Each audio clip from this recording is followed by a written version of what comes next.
Okay, thank you. Thank you, Isabel. Welcome, everybody. I'm Helen Lawson-Smith. I'm the Director of the Centre for Innovation Management Research.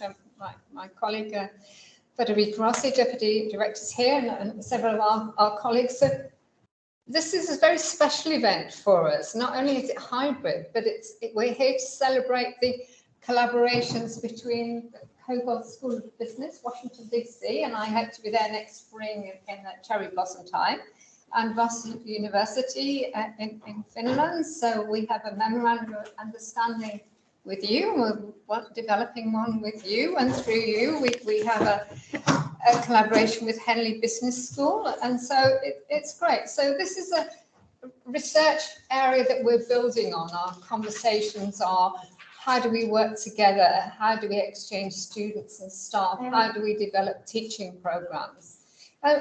Benefits for all of us involved in the process, not the least to sharing our experiences through this kind of events and through working papers. And we're working on how these arrangements can be consolidated. So here we have a professor, a new professor, a visiting professor at Birkbeck, and another new visiting professor at Birkbeck. And I think these ties are important. Consolidating. Oh my God, You can just be on the slide all sorts of things that we're doing, and in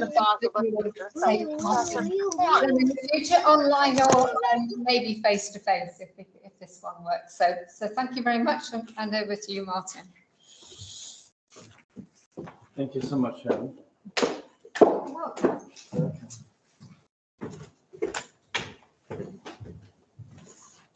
Very good afternoon from my side as well. It's a pleasure to be here, and it's a pleasure to welcome you to this first joint set of public debates on how to succeed in global sustainable innovation. We will have two sessions. We start with an academic perspective, and then in an hour's time, we will follow up with a practitioner perspective, and hopefully those two will meet. And it's a pleasure to make the start and welcome our panelists. Let me extend a warm welcome to Tomasz Moszkowski from the American University in Washington, D.C. It's a pleasure to have you with us in person.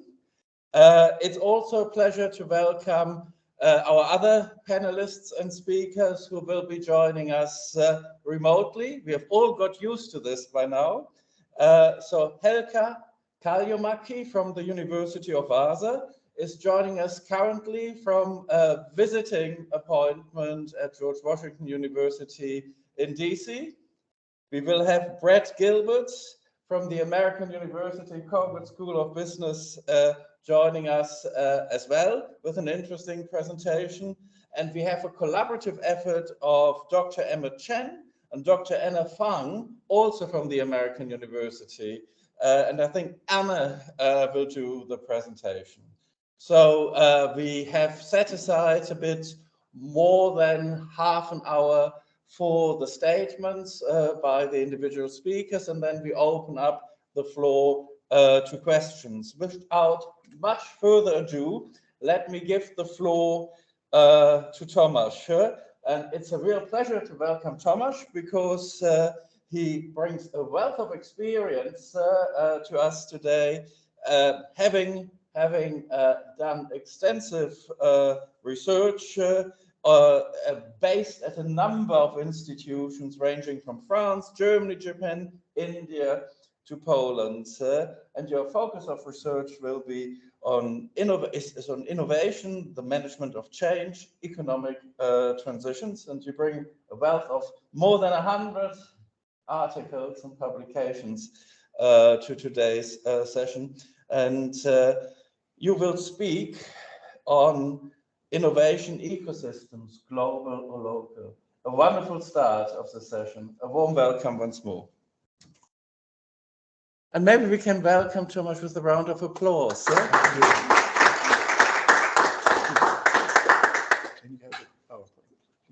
Yes, it should just put. Okay. Hello, everybody. First of all, I'd like to thank Helen and Martin for the warm words of introduction. It's actually a special pleasure to be back here, to see old friends and meet new friends, to be in London, to be in Europe at this time, and finally to take part in person in presentations. I think we are all perhaps a little bit fatigued with the virtual events, so it's wonderful to be back in real life.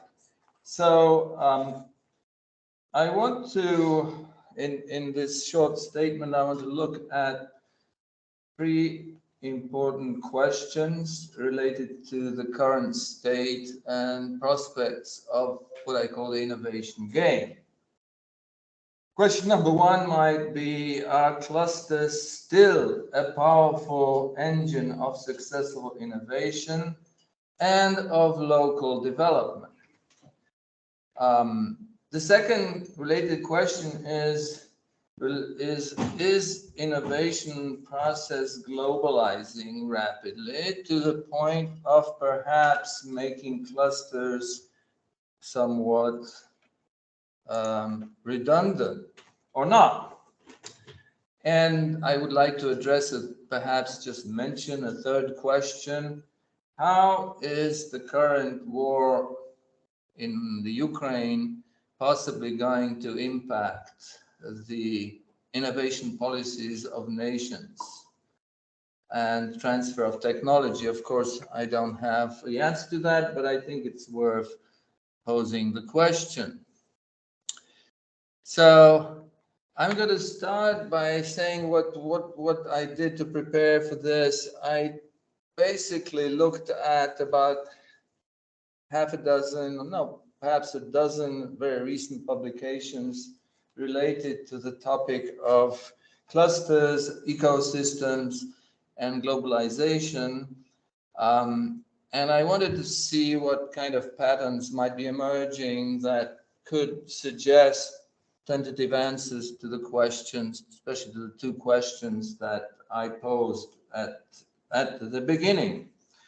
As you can see here, these are from leading journals, and we can see recurring topics such as what is and what should be the architecture of ecosystems, what may be some of the key actors or orchestrators that drive ecosystems, what's happening with regard to outsourcing and offshoring that occurs from clusters, because now clusters are actually agents of various outsourcing and offshoring processes. How is transfer of knowledge, and what's occurring at the level of startup company relations? So here you can see my list of recent papers. Also, there are several papers discussing the new innovation advantages of China and how China is increasingly playing a role, but I'm sure this will be covered in later presentations when we talk about emerging markets. So to reiterate, we do still believe that clusters yield benefits, so-called benefits of agglomeration, and also impact local economy. That has not gone away. I would say it is still true, but true in a different way. You still have knowledge spillovers, lower costs of R&D, social capital, ease of hiring, providing access to new technologies and spillover effects, and ultimately facilitation of market penetration. However, there is, of course, a much greater emphasis on networks. Networks of brain, networks of people, networks of firms. And these are interpersonal networks that have become the driving force of acquisition of vital resources such as capital, talent, and customers. And of course, venture capitalists are increasingly using global networks to do their work. So are innovation clusters reaching the limits of usefulness? And before I answer that question, a few words about some of the trends in innovation globalization. I'll start with global VC. First thing that strikes us when we look at the data is that the actual volume of VC activity has more than tripled in the last 5 years. In spite of COVID, in spite of all these other questions, VC is now much more widespread, it's more accessible, and it's reaching earlier on in the innovation process. The second trend we can see is there is more and more networking and work of companies with startups. So you have companies initiate their own investment funds, working with startups. That's become a standard strategy. And that's because startups simply can do many of the things much more efficiently than big companies can, which is exemplified by the fact that VC returns may be 3 times higher per dollar invested in startups. So what we now begin to see is sort of new patterns of how partnering with these startups operates, whether it's done from an innovation cluster or not. Depending on whether you are in an advanced market or within an emerging market, you have a different kind of strategy being followed in terms of this networking of startups. Anything from directive, template-based kind of partnering to facilitative, purpose-built partnering. I refer to you to the publication if you're interested in that. And that has to do, of course, with coordination and search costs. So there's a growing kind of literature on that. A few examples here of what companies are actually doing. You can see Bayer in Shanghai. You can see IBM in China. You can see Microsoft in Silicon Valley, Sun Microsystems in Glasgow, UK, as examples of these patterns of partnering. So what we see is collaboration with external actors has a positive influence on both innovation output and a firm's performance. What I'm emphasizing here is that, yeah, clusters are reaching out, clusters are outsourcing, clusters are sharing their knowledge. And that means that clusters are being opened up. It does mean that perhaps there's going to be a trade-off between the knowledge sharing within the cluster and outside of the cluster. What I am moving towards is the idea of ecosystems that is becoming the unit of analysis, as it were. Yes, clusters are still important, but ecosystems are also the much broader kinds of networks on a global scale, which without necessarily one dominant player, but with lots of co-creation going on between all the different institutions participating. Thus, the formula to think about this is what we talked about a lot in business before, the glocal kind of thinking. So yes, the local cluster with its trust, with its relationships, with its internal knowledge, with its economies is still working, but now it is also part of the broader global ecosystem and the broader open model of innovation with the more extensive use of resources outside the firm's boundaries. And the other trend we have to acknowledge is that you now have not just Western startup ecosystems emerging, but increasingly among the top, you have Beijing, you have Shanghai, you have Singapore, and other emerging markets increasingly playing their part. And if you look at the world is your oyster. And you can see clusters developing in depth around the world, a much greater extent than ever before. If you look just at the case of biopharma, you have 15 major clusters in North America. You have 14 to 16 biopharma, if you like, ecosystems rather than the term clusters in continental Europe. And of course, just between China and India, you have another 15 or 16 biopharma ecosystems interfacing with each other. So to summarize, I would see this recent evolution of innovation engines as a triple jump. The ending of the centralized, inward, closed innovation model doesn't work anymore. Through the externally focused collaborative innovation, open innovation that is based largely on clusters. And then the next jump to the high level of combining the power and the engine of the classical cluster with open networking ecosystem innovation.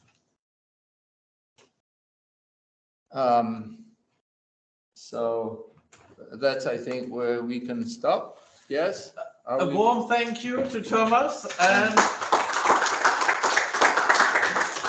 thank you for excellent timing. It's now our opportunity, after thanking Thomas, to welcome the next speaker. And this is Helka Kaljomäki from the University of Vasa's InnoLab and Administrative Sciences unit. And Helka, as I said earlier, is joining us from Washington. There is a little cluster emerging, as you can see. And her research focus is on innovation policy. And more specifically, Helka works on a number of exciting projects. Today, she speaks to us about productive interactions for sustainable innovation. Helka, a warm welcome to you. And let's give Helka a hand while she's setting up her presentation. Thank you. I just wanted to ask that, can you hear me? So I'm not speaking to myself. Great, thank you. Let me try to find my presentation. Okay. All right. So thank you. It's really great to be here today, and I wanted to talk about productive interactions for sustainable innovation in this short talk. And as a starting point for this talk, it's really related to the utilization of scientific knowledge in sustainable innovation, and the question of are we doing enough in that area? And really we know that sustainable innovation needs to be based, and it needs to be supported by effective knowledge exchange and co-creation mechanisms between both producers and users of scientific knowledge. Yet yet today we are in this kind of like paradoxical situation in many ways, that we have more scientific knowledge than ever before. We are emphasizing the importance of scientific knowledge in our strategy talks, and still we are not able to use that knowledge enough to solve our problems, and there is a growing concern also globally related to the decreasing appreciation of scientific knowledge and its utilization in managerial practices and decision making. So we have more knowledge than ever, but we are not using it in full capacity to solve our societal challenges. And we are also often using the knowledge that is somehow close to us or obvious to us in many ways.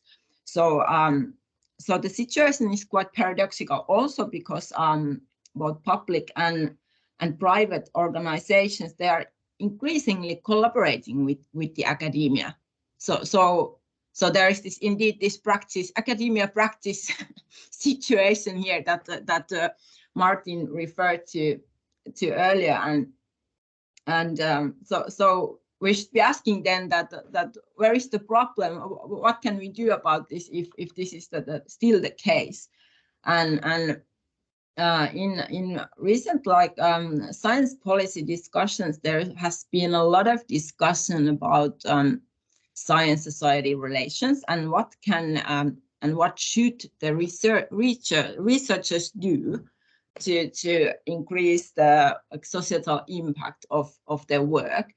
But not that much discussion has been related to the role of practitioners in this equation, and what kind of skills should practitioners have to bridge this gap and also work at the interface of science and society. And it is actually really great setting today as we have both the academic and practitioner panels here, so it would be great to hear some thoughts on this later on. So I just wanted to share shortly our recent findings and ongoing work related to academic competencies. So we were looking at the productive interactions between researchers and practitioners in an urban research collaboration context. And basically our main message was that to create societal impact, it takes two to tango. So both parties, both academic and practitioner sides, need to have appropriate skills to handle this collaboration. And it is not enough that only researchers are pushed to spread the word of the research in different ways. And we refer to these skills of practitioners as academic competencies, and they can be both individual level competencies or organizational. So at the individual level, they not only refer to the needed skills and willingness to succeed. Attitude is really important here. They also refer to skills such as skills to reflect and spar on the usability of research for one's own practice, and then also ability to identify the potential relevance of different research results. At the organizational level, these competencies, they refer to the institutionalized practices that enable organizations to utilize research collaboration and research results in achieving their goals. My slides are stuck. See if I need to. Okay, I think I need to reshare. Sorry. I was there too long.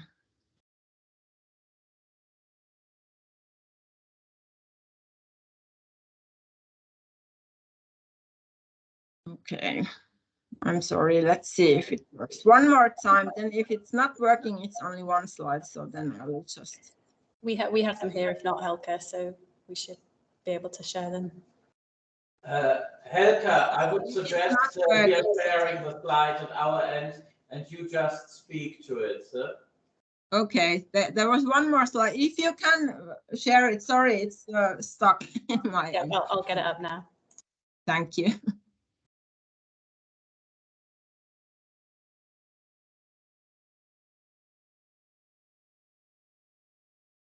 Okay, so it's, yeah, that one. Thank you. Okay, so basically, the key points that I wanted to share with you is that firstly that even though we clearly know that using scientific knowledge in innovation and knowledge-based management is not a new topic, it has been discussed for a long time, but it is still difficult. We still are facing these different problems, and they are related to very different things, different time frames, different ways to perceive knowledge and learnings, and we know a lot about this already, that what are the challenges there, and many gaps still exist between strategies and practices of collaborative innovation, and clearly collaborative society, it also needs collaborative competencies, and this relates to the practices of knowledge management also. Secondly, organizations are increasingly encouraged to work in different collaborative arrangements with academia to build solutions for grand social challenges and bridge this gap between academia and practice. And from an organizational perspective, this then means that we need to be thinking about the skills that are needed to actually tackle this increasingly collaborative situation. So thank you. This was shortly it.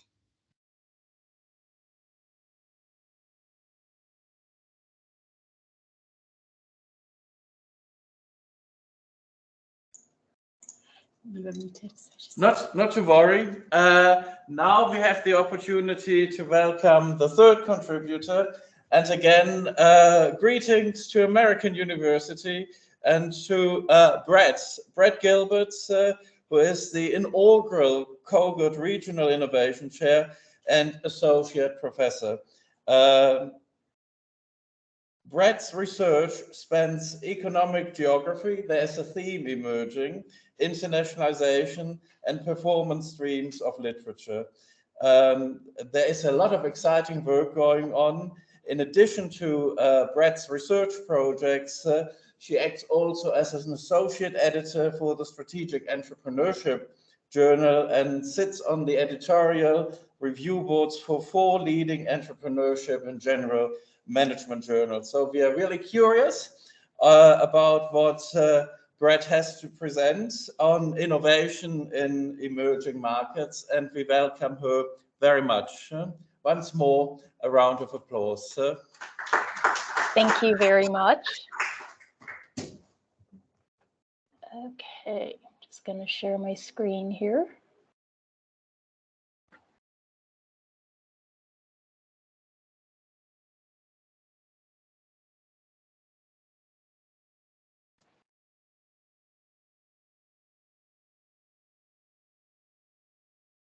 Okay, just a second, it's telling me I need permission to share my screen.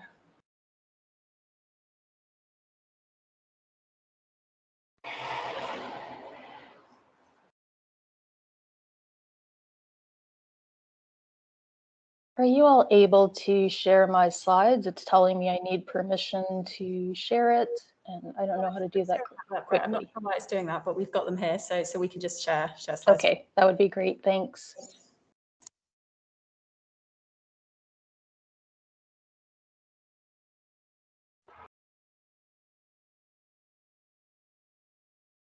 Okay, great. Thank you very much, and apologies for the delay there. So I'm really excited to have an opportunity to talk about innovation in emerging economies, largely because so much of the world's global growth is going to happen in emerging economies.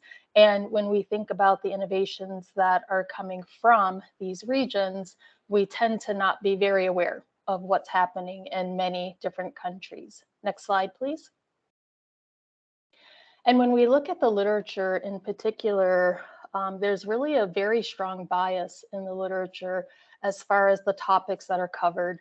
And if we were to break it down into 3 different groups, it really kind of falls into kind of a macro level perspective where people are looking at national innovation systems and trying to understand the various institutions and actors who are involved in creating innovations within a region.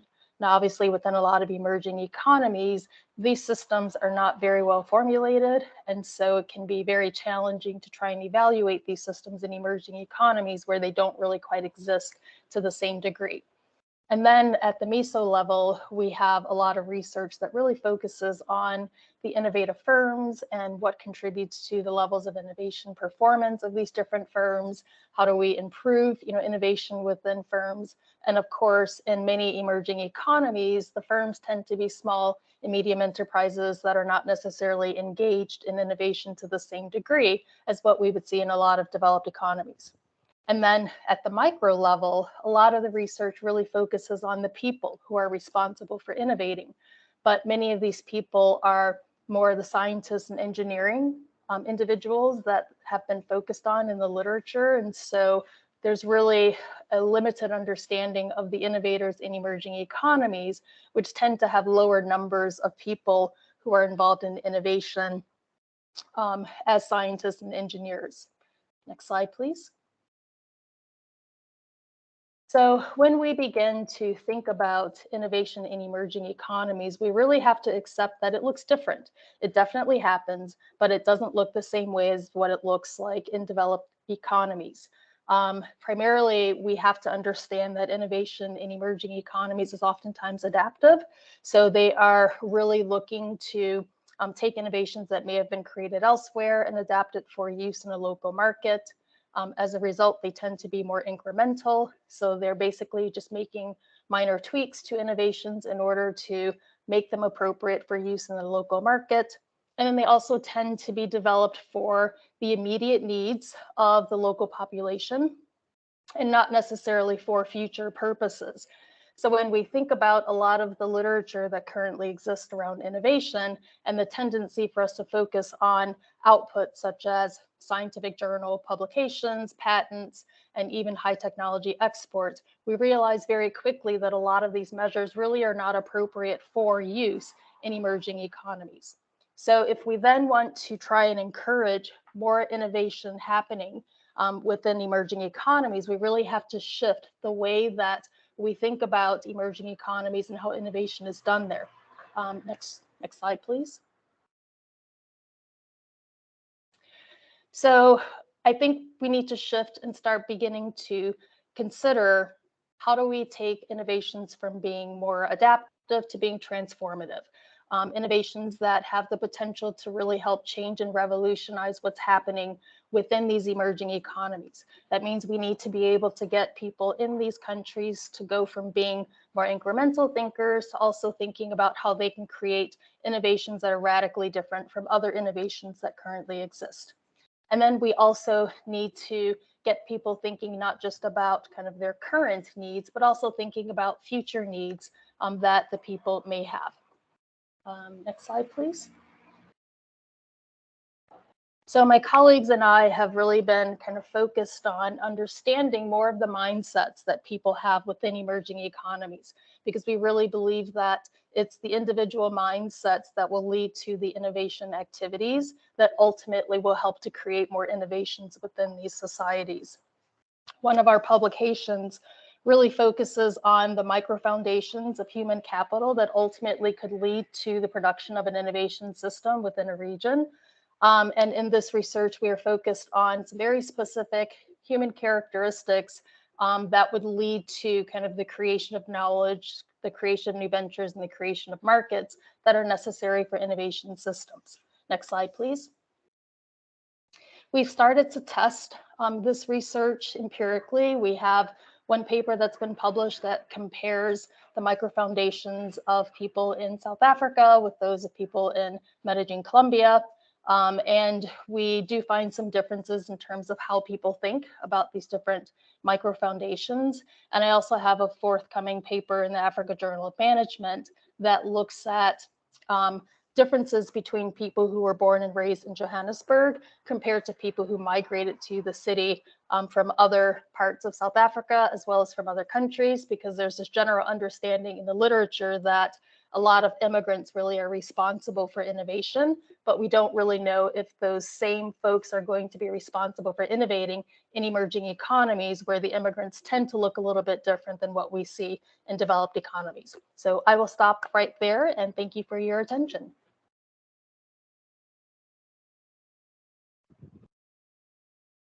Great presentation. We're looking forward to you rejoining us for the discussions in a moment.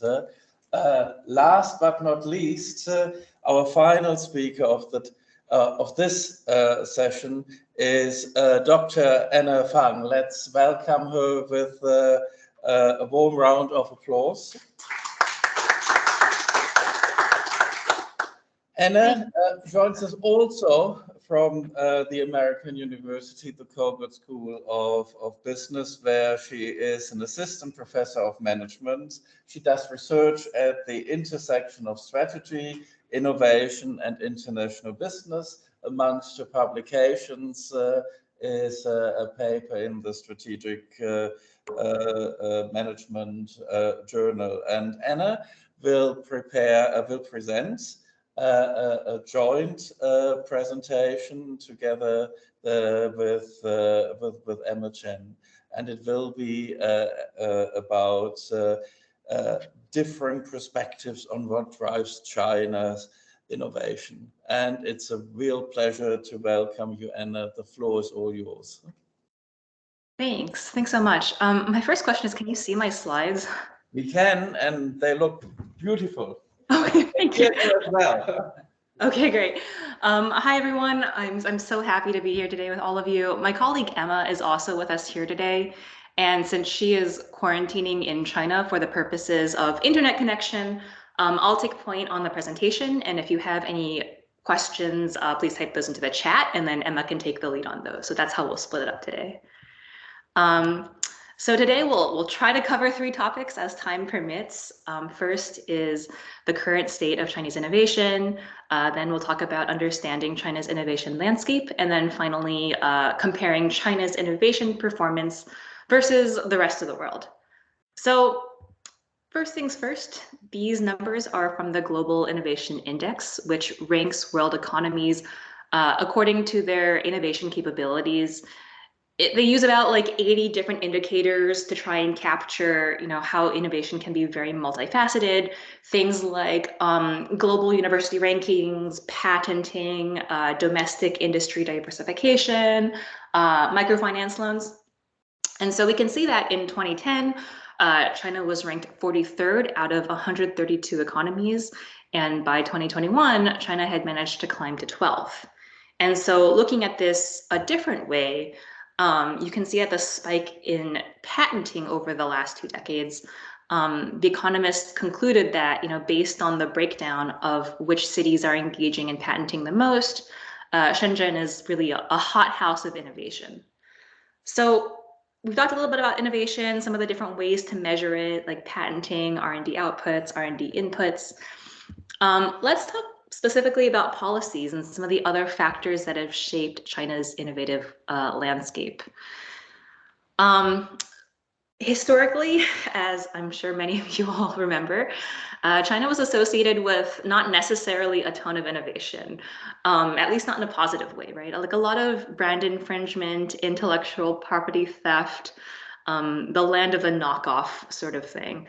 But there was the end of this copycat era that was signaled by a super growth of Chinese startups and how they've been valued over the years. And so more recently, the state capitalist system has allowed and encouraged state-owned enterprises, SOEs, to compete with private companies. For example, there's been government guidance funds that are aimed towards realizing financial returns and furthering certain state agendas, such as long-term innovation adoption, And so the government has really been trying to implement policies that have led to a high interconnectivity between the governments, the corporations themselves, and also the users. And so one unique thing we've seen is that the effect of some of these policy shifts have meant that innovative Chinese companies are actually able to compete with non-Chinese multinational firms by developing new products, by embracing new business models. And so some research has grouped these innovation types into 3 main buckets. And so we see hidden champions, which focus on being agile, creating continual product upgrades.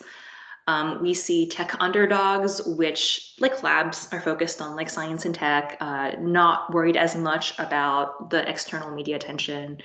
And finally, there are the change makers that are driven by digital innovation across industries, and they're very user focused. And so these successful types of innovators have kind of emphasized the shift from copycat innovation to like new forms of innovation that we see. And just to really hammer home this link between the government policies and the innovation and the consumers, WeChat consumer adoption has in China far exceeded that of Apple Pay in the US. Again, many critics still claim that China follows like a copycat strategy, but innovation in China just works a little bit differently because the welfare of the consumers have grown so much recently. That plus the role of the government, granting banking licenses, increased IP protection, that's really helped innovate differently, I think, than how we think of it in the US. We've talked a little bit about the one-party system, and that kind of control has both benefits and drawbacks as we think about some of the more specific policies. For example, there are swarm-out policies that allow local companies to acquire globally. You know, this kind of decentralized government really does help innovation in a lot of ways. Again, they've focused on IP legislation that have motivated really good firms like, you know, Audi's Research Park to establish these centers in China, really marking a shift from, as we've talked about, more historically relaxed IP legislation, right? So we're strengthening those. On the other hand, there was like the one-child policy that has forced the depletion of the working class population. And so, you know, China will have about 81 million fewer working age people by 2030. Of course, China has tried to turn this around, but unfortunately, there are a lot of ripple effects from policy. And so, kind of in keeping with this idea, China has, the government has tried to become more of a facilitator than like a primary actor. And so we've seen that in addition to the state, universities are playing an increased role in Chinese innovation. And so some of the challenges that we're seeing in universities, absence of total academic freedom, there's a limited flow of ideas. China's universities are often controlled by party committees, and there's like a lack of access to global platforms such as, you know, Google Docs. On the other hand, China's universities have done very well. They compete with other global leaders in education, which is a reflection of the increased state funding and resource support. And so really what we've seen for China is the emergence of a decoupling strategy, trying to deter dependence on foreign nations. You know, they had this Made in China 2025 plan that prevents overdependence of key technologies produced by foreign firms. And there's more restrictions on foreign ownership and joint ventures with multinational corporations. So I think I have like maybe another minute. So just to show you a few more slides, how China compares with the world. The Lived Change Index uses lifetime per capita growth to track how much economic change a population has experienced. And so when we look at the last 3 decades, China's just changed a lot more quickly than any other country. So we can see China's up here, India, US, and down here we have like, you know, the UK and some of the more stable companies. And so maybe this is a good place to stop. I prepared a lot of slides, but I know we're at 7 minutes and I want to leave time for questions. So let's stop there. Thank you so much. This has been great so far. Thank you so much, Anna. Once more, a warm round of applause to you and also to Emma, and a warm welcome to yourself, Emma. What I would suggest is to now open the floor for tackling some questions, and we have received some from our audience online, and I would suggest we move to questions in reverse order and then invite Thomas back to join us on the stage here. So let us move to Anna and Emma. One question we have received is about China's competitive advantage in innovation. Where do you see this really summing up? I can take this one. I can speak to this question a little bit. So first, thank you very much for inviting us, and thanks, Anna, for presenting this very interesting presentation on behalf of the team. So speaking of the competitive advantage of China's innovation, I would see that one major competitive advantage stands out to me is the large population in China, which translated into the consumer base and also especially early adopters. So Anna talks about the WeChat in her presentation. I think that's a very good example. So compared to Apple Pay, which performs similar function in the US, the adoption rate or the consumer base of WeChat is much larger in China. I think because in the innovation literature, there is one stream of research that focuses on user-based innovation. So it's very important for innovators to gather feedback from consumers in the early stage of their innovation so that they can incorporate those feedback in developing the new product. I think that's very important. In China, we have a large population, and also we have consumers that are very interested in adopting early stage innovations, and that provide important feedback for innovators. I think this compared with the government policy to provide some very supportive policies for those startups, especially to name the national champions. And that has led to the success of some unicorn companies, for example, Tencent, Alibaba, Jingdong, etc. So I would say the major competitive advantage of China's innovation is larger consumer base, especially early adopters, together with the supportive government policy. That was really an exhaustive answer. Thank you so much for that. I'm looking briefly into the audience here, whether there are any questions. If that's not the case, we move on to another question we received online with a request for a relatively brief answer to give everybody the opportunity before the session ends. You mentioned the impressive pace of investment. Will it endure in the 2020s? Probably relevant for us as researchers and possibly very, very tiny investors.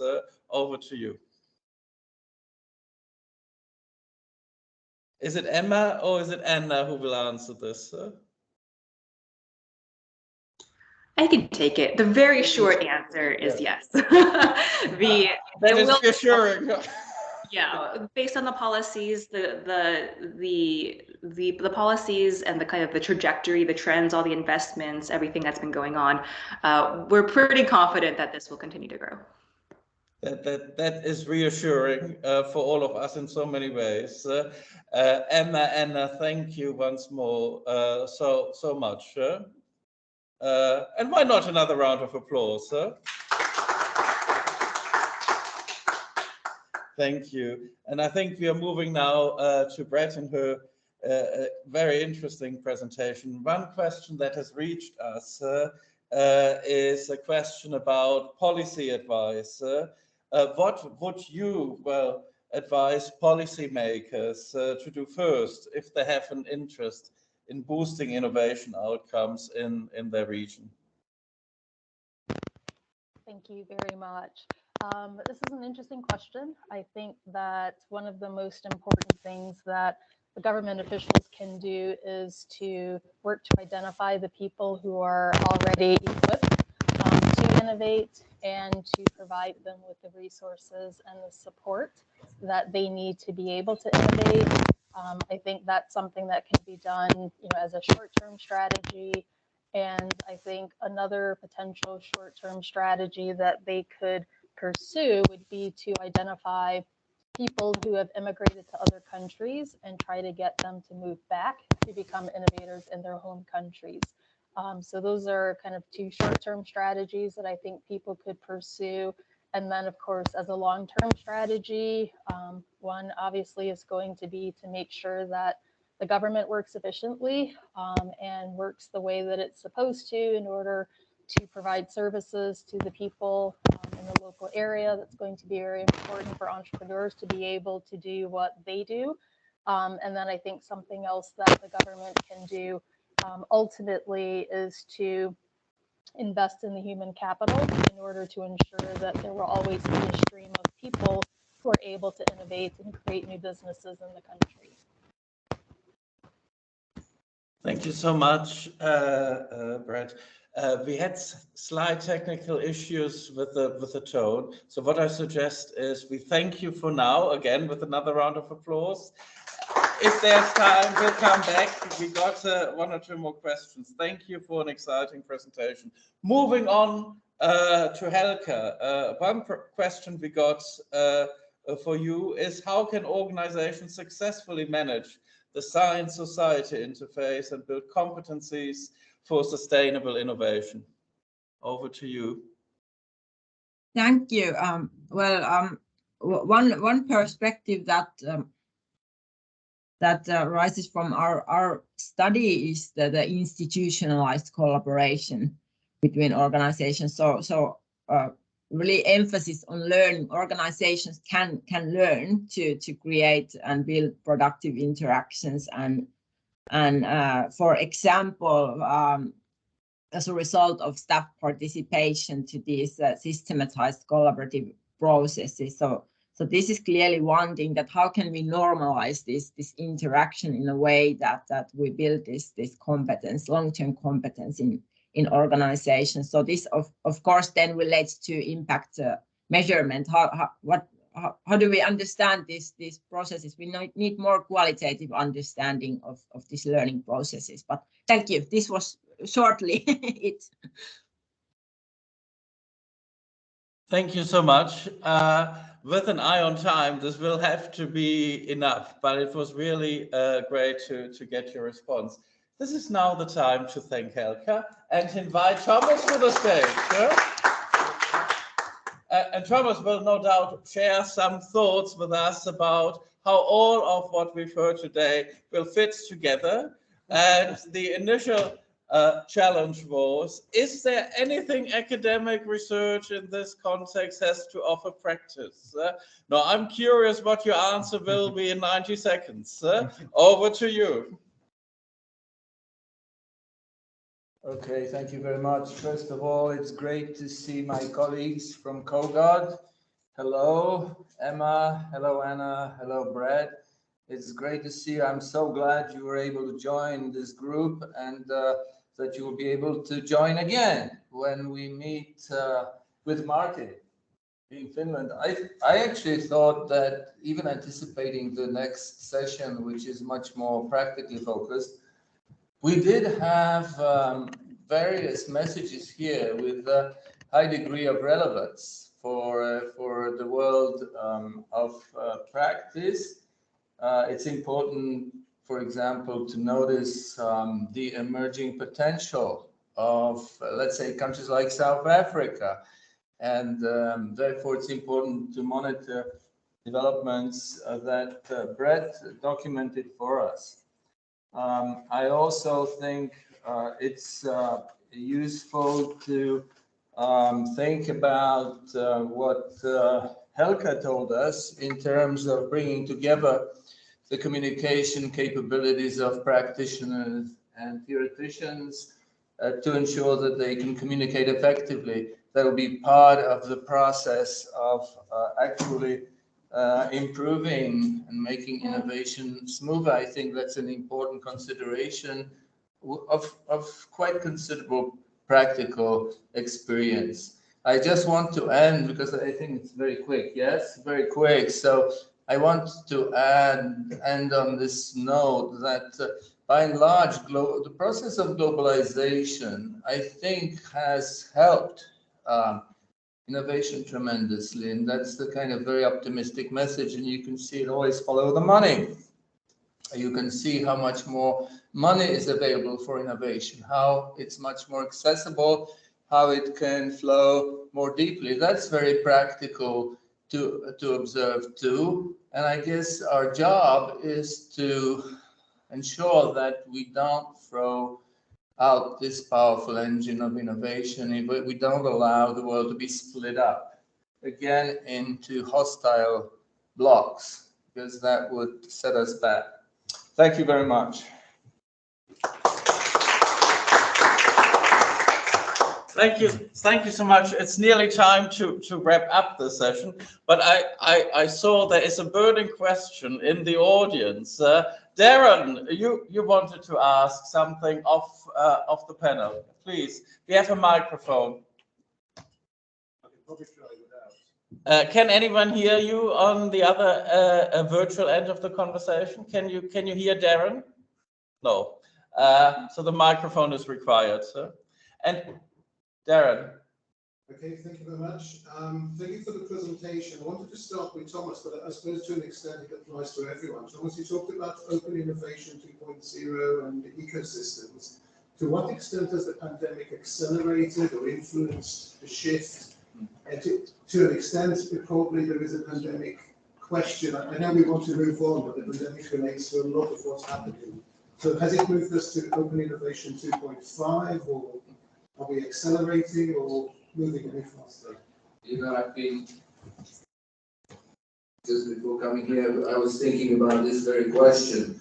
And I wish I had dug out more data, you know, and I'm sure there's going to be lots of detailed answers to this question.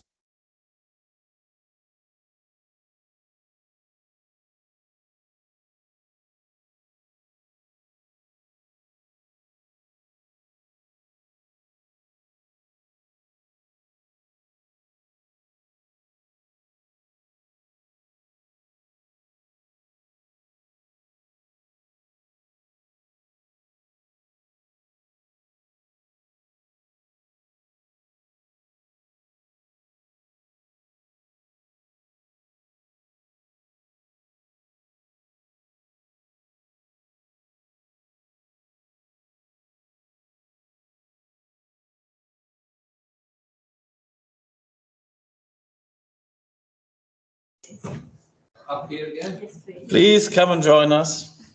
Thank you. I'll take off. Okay. Just to reiterate what I was saying, I said I was thinking about the impact of the pandemic on the innovation process, and I'm sure there'll be many studies that will give us the balance. It's part of the problem of whether crises help or hinder innovation, whether wars help or hinder innovation and breakthroughs.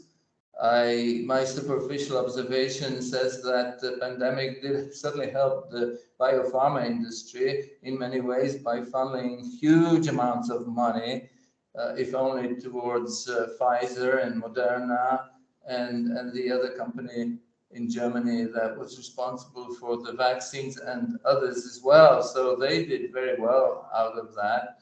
And I'm sure also there were instances where innovation suffered as a result of various blockages of supply chains, people not being able to travel and visit. But the balance, I'm not aware of a study that would balance out these two trends as of yet. What I worry about is that as a result of the current war, we could have a return to Cold War conditions, whereby we had severe restrictions on technology transfer between nations, and this potentially could fracture some of the good work that has been done in terms of international collaboration. So let's hope that it will not come to this. Thank you. Thank you, Dr. This workshop has been called to explore a balance between academe and practice. And as always, academics' contributions take a lot more time. We leave it to practice to catch up. Let me thank the academic contributors. This was a really exciting session. Let me thank also the audience for participating in the way you have. It's been great, and now we are really looking forward to the practice side of today's session. Once more, thank you very much, and see you perhaps next year in Finland and the following year at Colgate in the US. Thank you again, and let's have a flying change, Mutu. Thank you so much.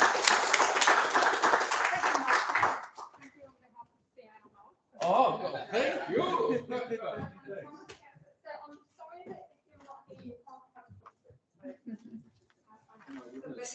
How do I deserve this, Helen? I'll just check you still. Thank you. How can I show it? Can I show it? Oh, yes. Just show it. Okay, Thomas would like to show you the present that he has got. So just, yeah, so, okay, so, yeah, they are very happy. Wish you all were here as well, but that's fine. That's the nature of the time, the kind of challenging times that we have. Okay, thank you very much for the fabulous session.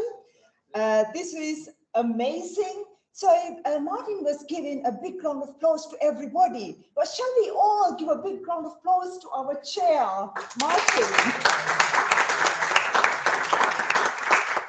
Okay. I would like to start with the great question you asked, Anne, because you also asked the question about the nature of innovation in terms of closed to open 2.0 versus co-creation or innovation ecosystem. Because I did a study with OECD, and what we found was that in specific industries, the pharma, the digital, so these kinds of industries, the co-creation have become a really in detail or great type of innovation, because during the pandemic, no single organization was able to address the nature of the challenge urgently. So the only way in which they could do it was by integrating resources, the networks, the knowledge held by different organizations. So co-creation has been happening a lot during the pandemic, but I fully agree with what Thomas said in specific industries. Okay, so with this, I would like to now move on to the really exciting next session to understand practitioner perspective, because while we all do research, the practitioners, especially the businesses and policymakers, they implement things in the real world. So you have got real world experience. So we have an outstanding panel today, the 4 panelists, 2 representing businesses and 2 representing policymaking. So the first, I would like to invite Rita Trahan from Henley Business School. Rita is a highly successful former Fortune 200 company chief human resource officer, and she is now a global transformation consultant, helping companies worldwide to create, transform, and build sustainable businesses. So she brings to the forum that wealth of experience she has got. So without further ado, I would like to invite Rita to make a presentation. So I think you'll be mainly talking about best practices in relation to global sustainable innovation. Over to you, Rita. Okay.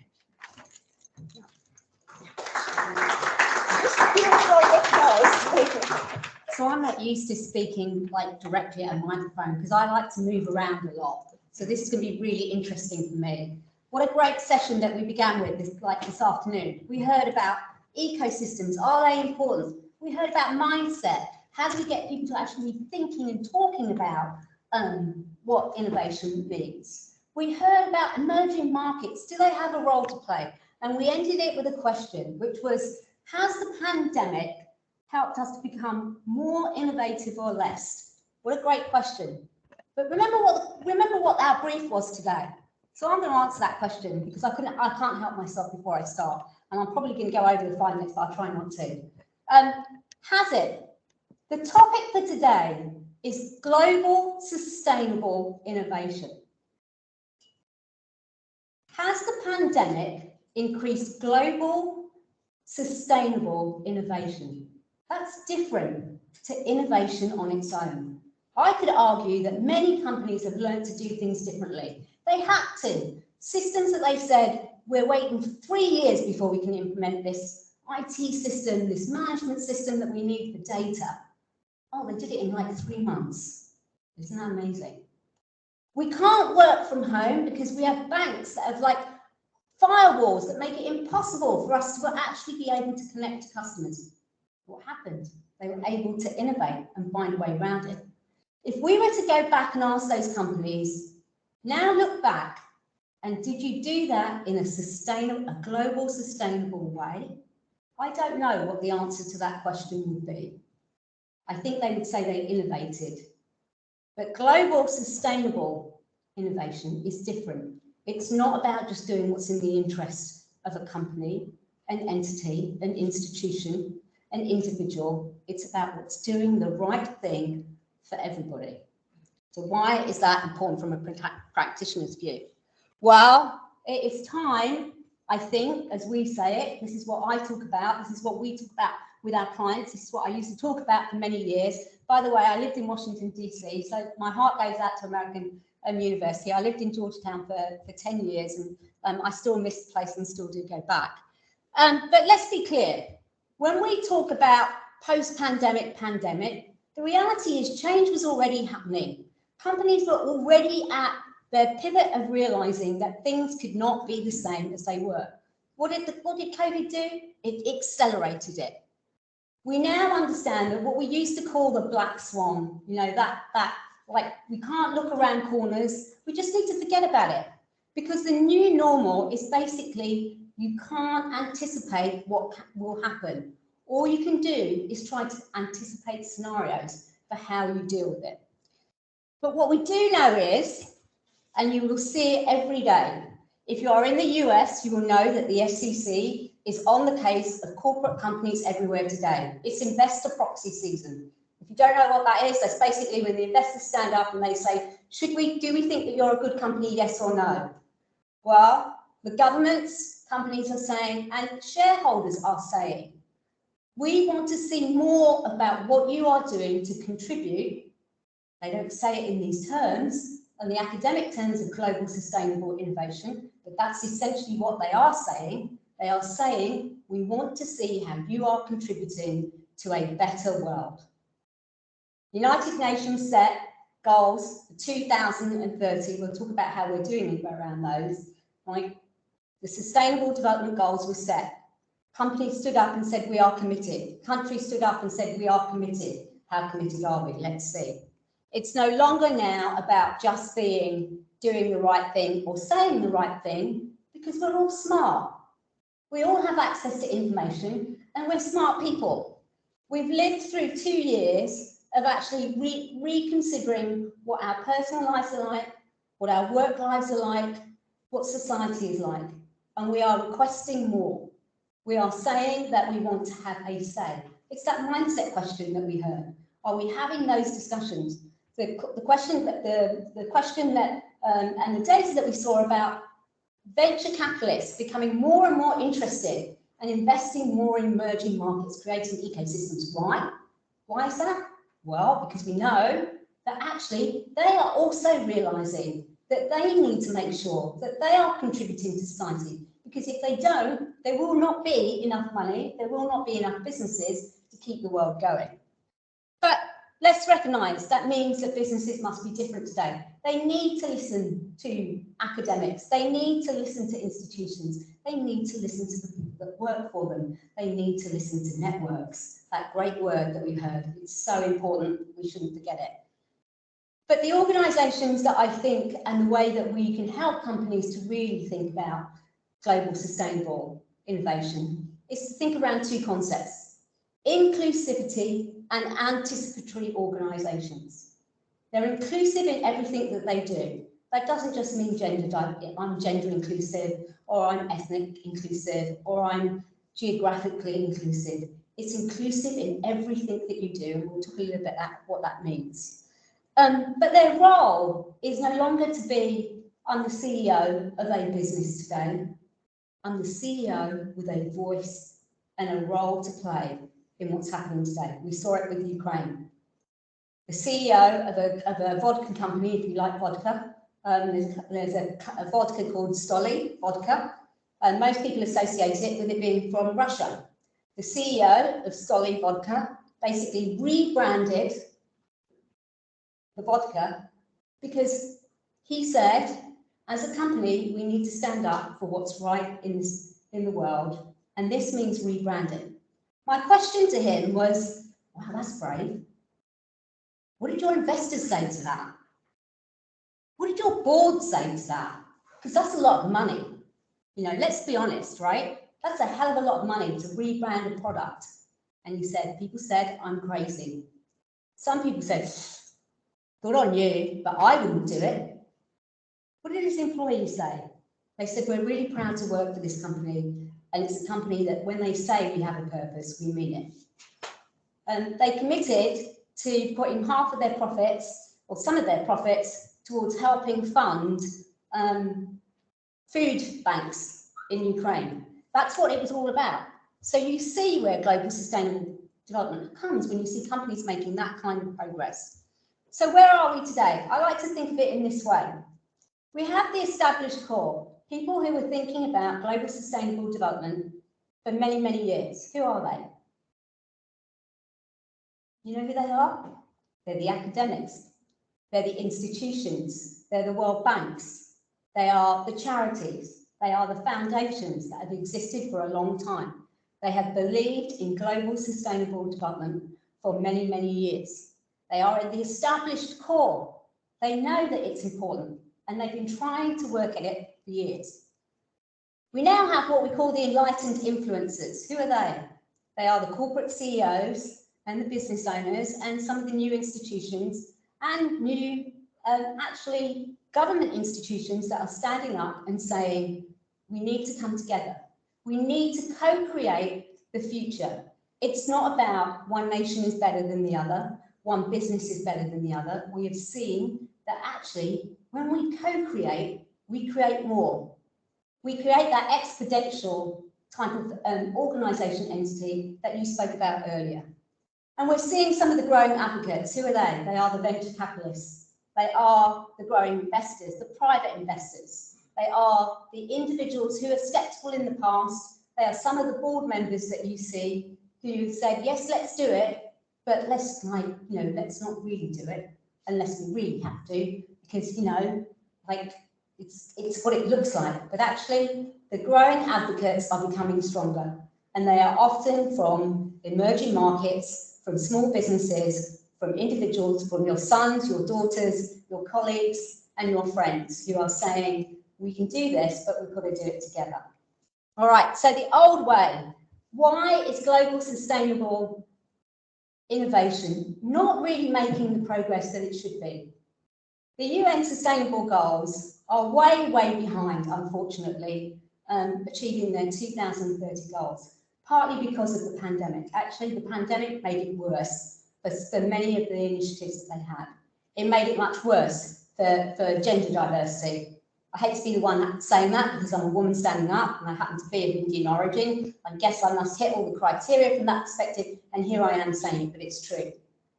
Equal pay is now 135 years away from it. I don't know. I can't help thinking that who will actually get to see that. But they are far behind. Why? Because a lot of the people that the UN Sustainable Global Initiatives were trying to help are those people that were the most effective. But the reason why global sustainable innovation isn't working is because it's not being integrated. We think of these initiatives as standalone. We have ESG initiatives, we have green initiatives, we have diversity initiatives, we have gender initiatives. Then we have initiatives to say, how can we partner with other people? And we put lots of effort into that. But just imagine that they are all efforts in silos. The key is around how do you connect all of those things together? When you connect them all together and they're integrated both across and up and every which way that you can, you suddenly start to see progress. You start to see where innovation really counts. So we did some research. This is some research that we did with YouGov, independent research that we did in the US last year with organisations to say, where are organisations today? Where are they in the sense of leadership, purpose and culture, and how are they performing? We looked at 5 factors, which were, you say you have a purpose, which is beyond your vision, but do you really live it? If we were to go and ask the people in your organisation, please stop me if I have a go clip, I need to speed up, so I will do. But if we ask people in your organisation, not what does your business do, but who is your business, what would they say? I encourage you to go and ask that. And by the way, your business is your university, it's your institution, it's wherever it might be, your college, where you're studying. Go and ask that question to 10 different people and find out what you get. If you get the same answer, good on you. If you don't, it tells you that you don't really know what your higher purpose. What are you really there to exist? Why do you exist? We asked them, how are you organising? Organisations that continue to think that organisational structures today are based on hierarchy, careers and career ladders. I spent my life in HR. I will tell you, I believe, I don't hope to be proved wrong, but I like the challenge of somebody proving me wrong, that careers will no longer exist a few years from now. What will exist are experiences. People will look for experiences. We asked, what are you doing with information? Where can academia really help? The research that you do is data analytics. Talk about it like data analytics. Talk about it as though it's predictive analytics. Talk the language that businesses understand, and I guarantee you, your research just goes up in value tenfold. It will do, because that's the power that you bring. The amount of information that companies have that they do not use to leverage insights is amazing.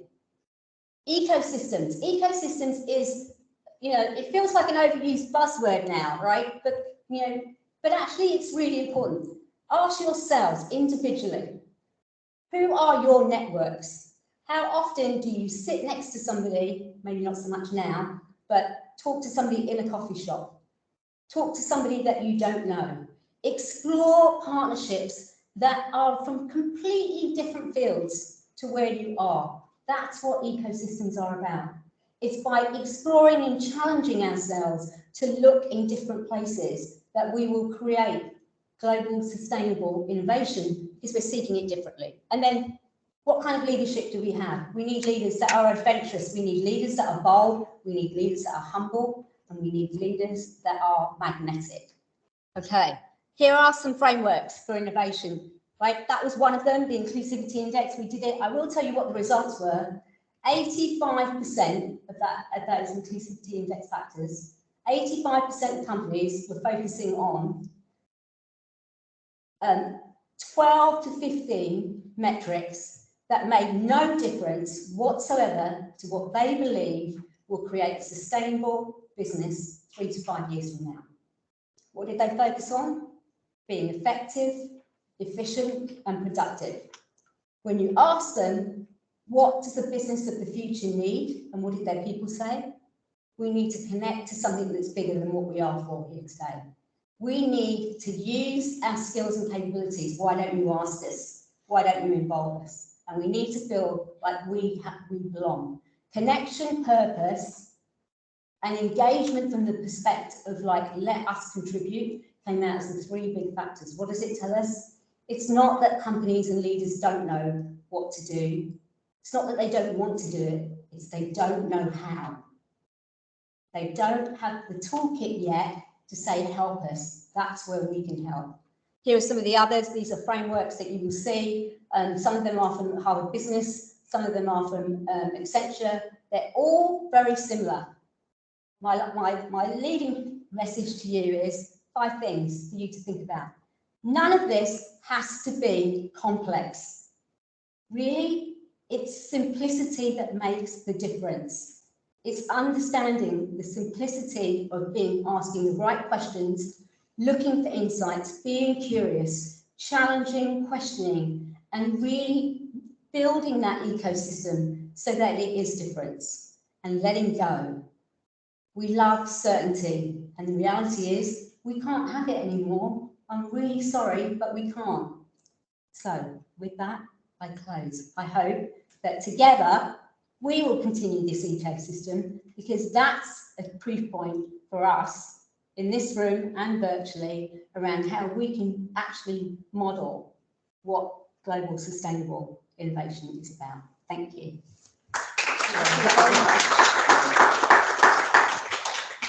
Thank you very much, Rita. Such a thought-provoking conversation. I was thinking, like when I'm listening to Rita, how can we connect productivity and sustainability within the business environment? Would co-creation ecosystem be the answer? So just something for us to think when we go into the next speaker. Think about it. You could ask questions during the Q&A time. So the next speaker, we are really privileged to have David Golding, Interim Deputy Director of Global Innovate UK.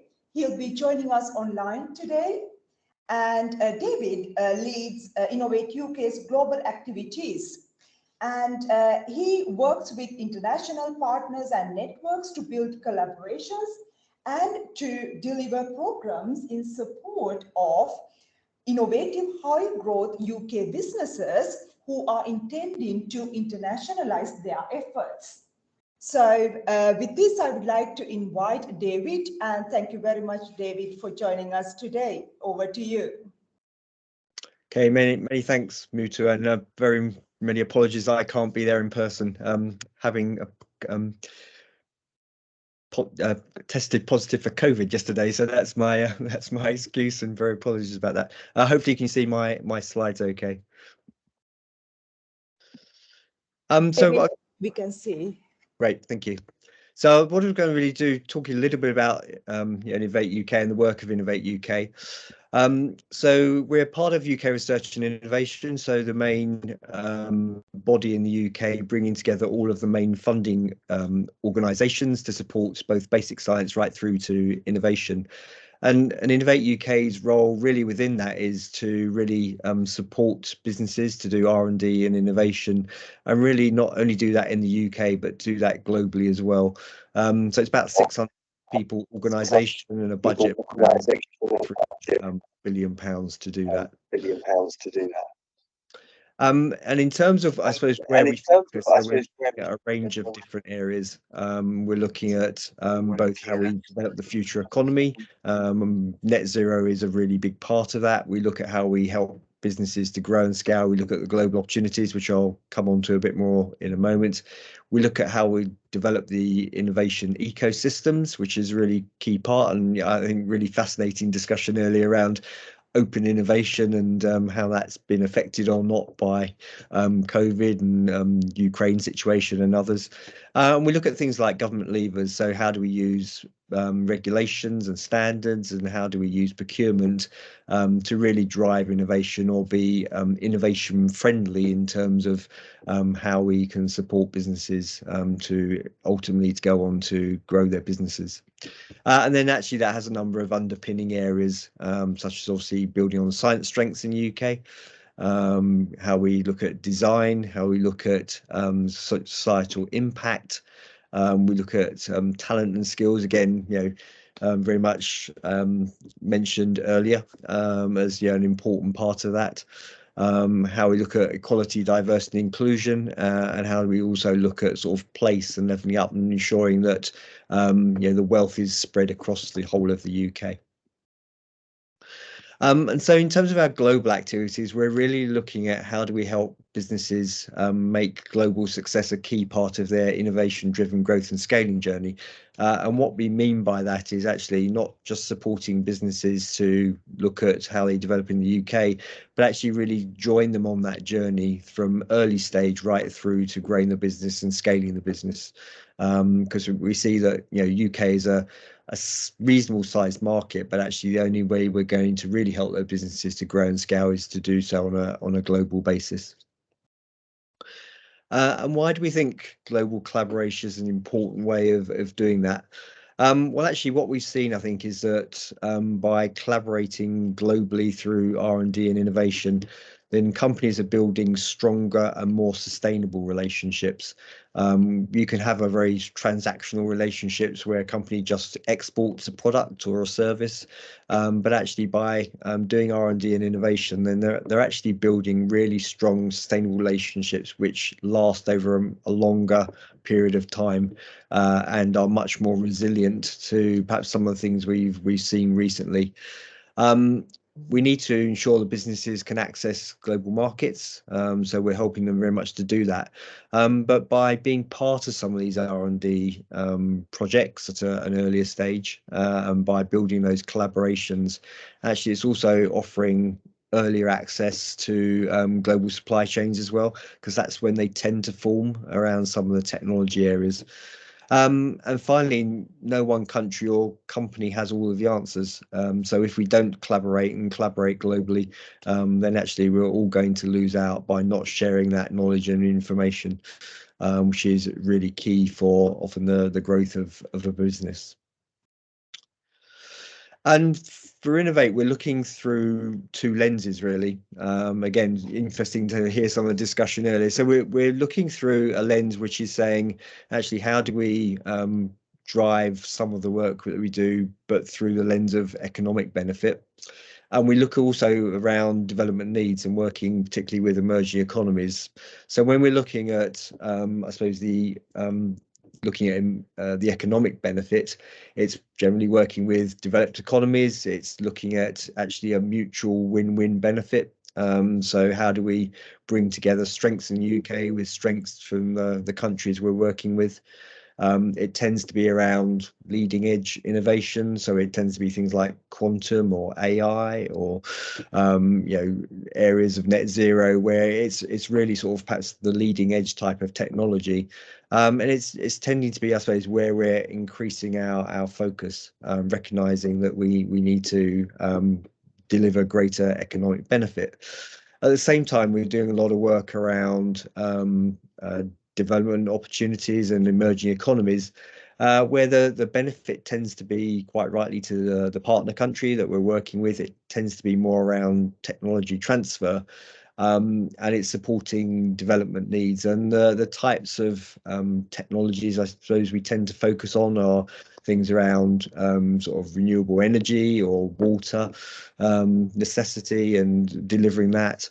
So it tends to be a slightly different approach, but I think what's important is that we start to change that narrative, actually, because a lot of the countries that are maybe sort of considered sort of emerging economies or developing economies, then actually they've got a huge amount to offer, and it shouldn't necessarily be seen as one country providing another country with the technology, but actually we can both learn from each other, and so changing that narrative to much more of a mutual benefit for both the developed economies and emerging economies, I think really is important, and that's certainly the approach we're taking going forwards.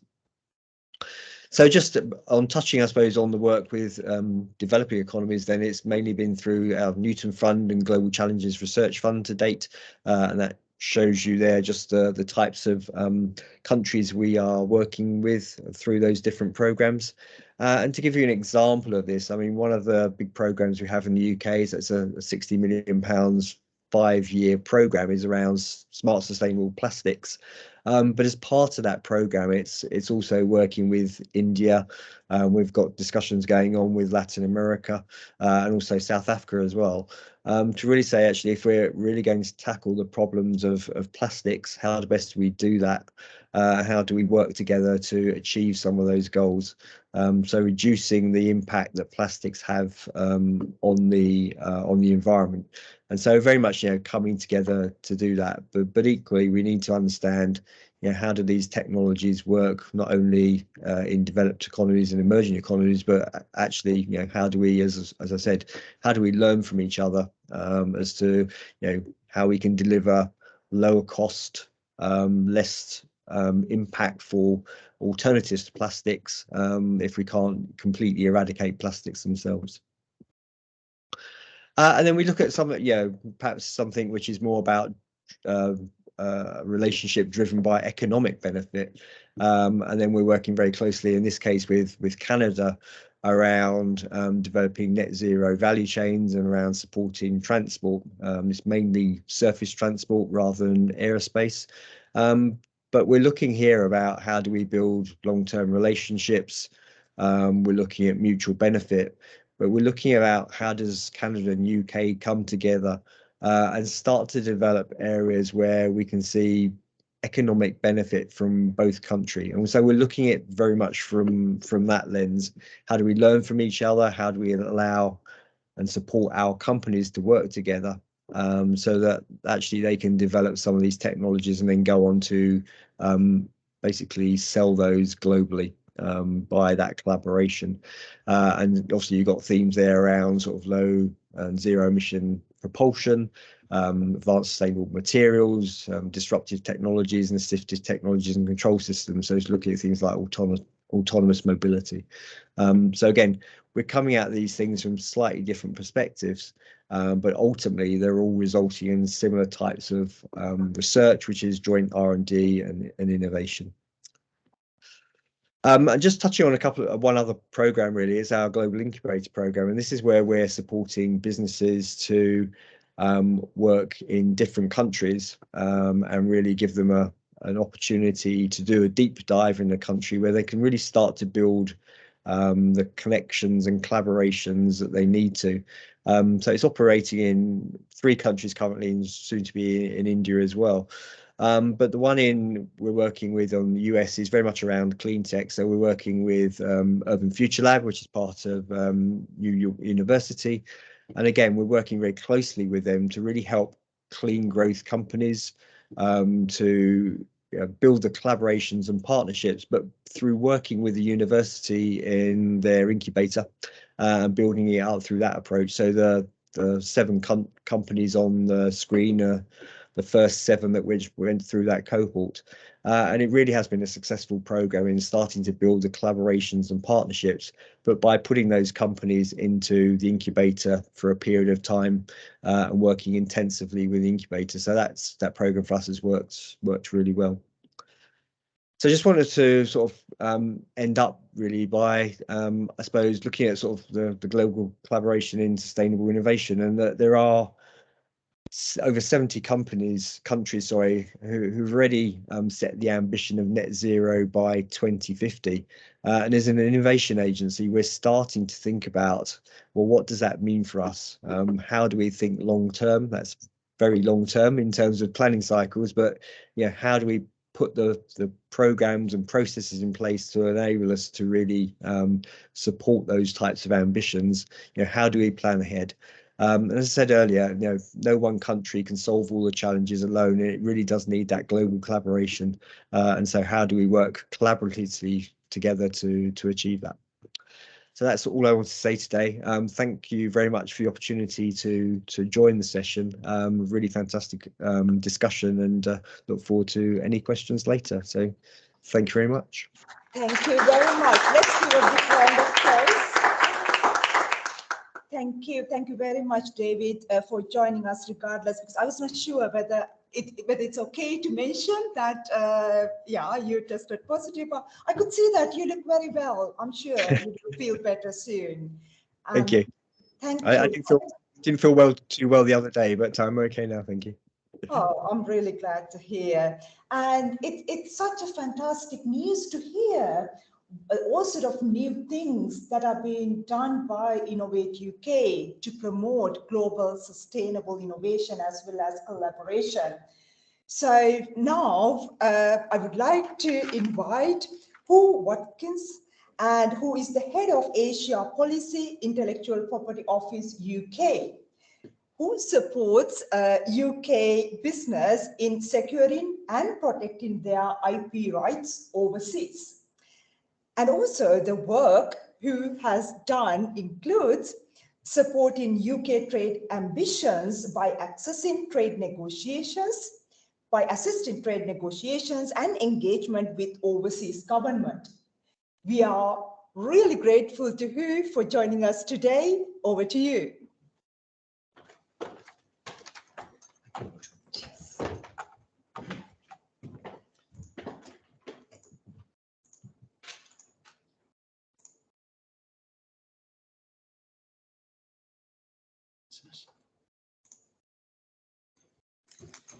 Thank you, Mutu. Thank you for that welcome. And could I just express my admiration for the IT support. This has been seamless. Everybody knows that the IT is always the thing that causes the problems. And clearly, well done, Birkbeck, you've got it nailed. So, good day to you all. I'm delighted to speak to you. And I've just followed with this session with some thoughts. I'm very, very impressed with the academics, and I'm hoping that some of the things that I'll talk about will chime.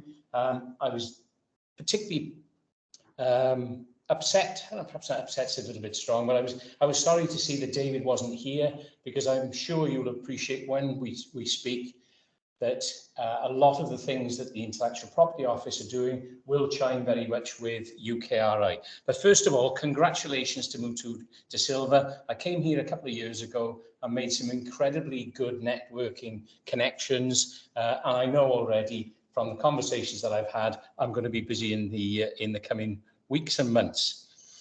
First of all, let me start with an apology. If you don't particularly care for policy and government policy, unfortunately, as you can see from my job title, that's what I'm about. So, as you said, it's a bit of a foregone conclusion, but perhaps there's some things that we are doing and the UK are doing overseas that will chime and will certainly resonate with what's been said before. In terms of the sustainability, my region includes some of the most challenging nations for sustainability and innovation.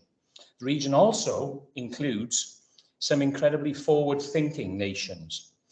These are where the UK hopes to develop opportunities of mutual benefit. And I can't emphasize enough this thing about mutual benefit. I've listened at length to India's Trade and Railways Minister, Piyush Goyal, and he will tell you, first and foremost, if there's nothing in it for both of us, we're not doing it. So that's the background where we are coming from. I've just come back from India. In actual fact, free trade agreements continue at pace. Prime Ministers Modi and Johnson have agreed to target completion by Diwali. That means October. For those not familiar with Diwali, big celebrations in India. I'd love to be there to celebrate that, but it's an ambitious target. I do hope they can succeed, though.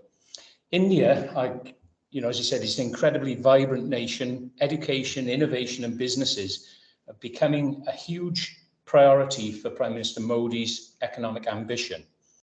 Mauro and my colleague here who leads for me on India were very impressed by some aspects of Indian innovation and forward thinking, both at universities and within, dare I say it, parts of the Indian government. I'll just see if yes, I work it there.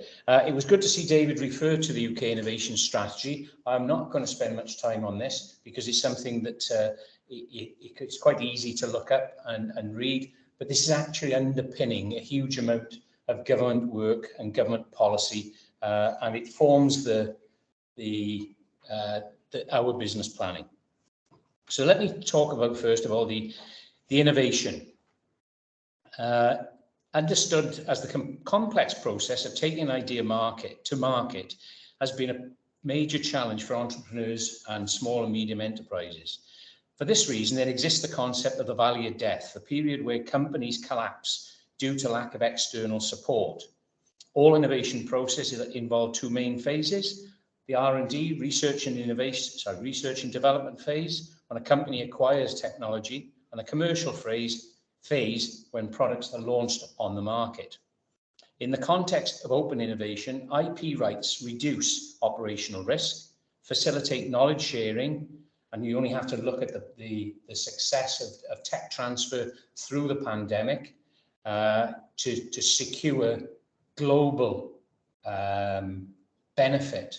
So again, you know, it's an interesting concept, but this whole international tech transfer thing through the pandemic has been a massive success. In other words, this selling and licensing of IP rights. So, as I'd be bound to say, intellectual property protection is critical to fostering innovation. A company that owns IP rights will have a higher competitive advantage and legal protection against counterfeiting. Such legal protection is critical, in particular, for those companies wishing to export to new markets. In addition, companies with IP rights can license or sell those IP rights, reducing that operational risk and facilitating knowledge sharing in open innovation scenarios. In case anybody thinks that I've put on the slides, these are storm clouds. They're not. That was the closest thing I could get to silver. So every cloud has a silver lining. It might look like light grey to you, but I can assure you it's silver in my world. In the UK, we believe a good IP system should incentivize the innovation that enriches society. This is achieved by rewarding inventors and providing the opportunity to commercialize their work. The global success of UK research and innovation, disproportionate to our population size, demonstrates the benefit of incentivizing innovation. We particularly emphasize cross-border collaboration on research and innovation. I strongly believe that innovation is not a zero-sum world where one country's strength in core technologies is another country's weakness. Far from it. The facts support this view. Scientific research produces better results when researchers from different backgrounds work together. And I think we've seen ample evidence of that. Global cooperation and collaboration in action. The same is true when we discuss cross-border technology commercialization, which is not an easy sentence to say. Cross-border licensing of research output provides access to new revenue streams and spreads fresh, cutting-edge ideas to innovation communities around the world for mutual benefit. This ultimately results in more and better innovation for everyone. So what are we doing about it in particular in the UK? Now, I could be here in about 2.5 hours if we spoke about what we're going to do, but I'm going to focus on green technology and in particular patents. Since 2009, the UK has operated a green channel for patent applications, seeking protection for environmentally beneficial inventions. Applicants can take advantage of this free service to accelerate their application. Under the scheme, patents can be granted in as little as 9 months. Typical non-accelerated cases may take more than 2 years. This is an example of supporting innovation within a government policy. And as you see, since 2009, it's been working and it's been working well. Green channel applicants are dealt with in the same way as other requests for accelerated processing. So if the invention is a solar panel or a wind turbine, then a simple statement is likely to be enough. However, a more efficient manufacturing process, which uses less energy, is likely to need more explanation. And this is an open process. All published green channel applications are placed on a database which is available to everyone, which can be searched. The IPO received a record 402 applications through the green channel in 2020, an increase on over 40% in 2019. To date, nearly 4,000, it's actually 3,984 for those who are particularly thorough. Applications have been received since 2009. This demonstrates that there's a clear need from users for this accelerated process. Innovators will decide the best approach on which to protect their intangible assets depending on their chosen business model. So acceleration of the patent application might not suit everyone. However, faster processing of patents may support innovators to gain financial investment to quickly bring the invention to market and other incentives, such as the patent box tax relief in the UK. Now, oh, no, sorry. Yeah, have I got 2 minutes? Please, right, yes. Okay. So what are we doing about this overseas? And this is where I don't need notes. This is, I don't need notes to say. You'll see from the map that these are, and it's interesting how the correlation between our areas of interest and Innovate UK's area of interest, which is one of the reasons why I wanted to speak to David, and we'll have to catch up later. Those areas, so for instance, my attaches, you'll see one in the Gulf Cooperation Council states at Riyadh, one in India at Delhi, two in Singapore, covering the 10 ASEAN countries. So those four are half the global attaches. We have one in China, in Beijing. We're about to have one in Europe, in Brussels. For anybody who didn't know, we've actually left the EU. We also have a very, very active attaché in Brazil, who is the IPO's version of G.I. Jane. Angelica goes out on raids with the police, with the body armor and goodness knows what, and gives my colleague who covers the Americas absolute kittens when he looks at the risk assessment. However, that's Brazil for you. And again, you'll see that North America, Washington, DC, we have an attaché there linking the UK and the US on trade matters where IP is of an issue. So you will see that we are expanding globally. We are taking our interest. We are looking to collaborate, not just multilaterally, but bilaterally, government to government, business to government, and so on and so forth. Mutu, I'm going to leave it there in case there's any more questions. Thank you very much, Hugh. This is perfect. Let's give a big round of applause. I can speak quickly. Yeah. No, thank you. And what we are seeing now is that the UK has got a very strong framework of support for global sustainable innovation. I think what we need to do is to capitalize on all these forms of support. And thank you very much, Hugh, for outlining that, also highlighting the links between what you do and what Innovate UK does. So the last but not least, we are having another excellent speaker with us today, Rajashree Padmanabhi. So she is an analyst from Climate Policy Initiative's London office. Her recent work focuses on developing a sustainable finance roadmap, mapping the political economy of sustainable finance in India, as well as deep diving into innovative financial instruments for adaptation in Africa. So I could see what Innovate UK and what you, Rita, are doing are like kind of connecting with global actors. We could see the same with what Rajashree is doing as well. So she'll be talking about green financing.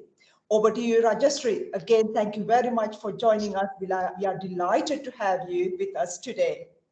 Thank you. Thank you so much, Muthu. Am I audible and can you see my screen? Yes, yeah? We can see your screen. Okay, And too. Okay, great. Thank you so much. Thank you first of all, thank you for organizing such a great event and having all of us on the same panel, and all the panelists here are actually a very important part of the entire innovative ecosystem, and especially for the sustainable investments.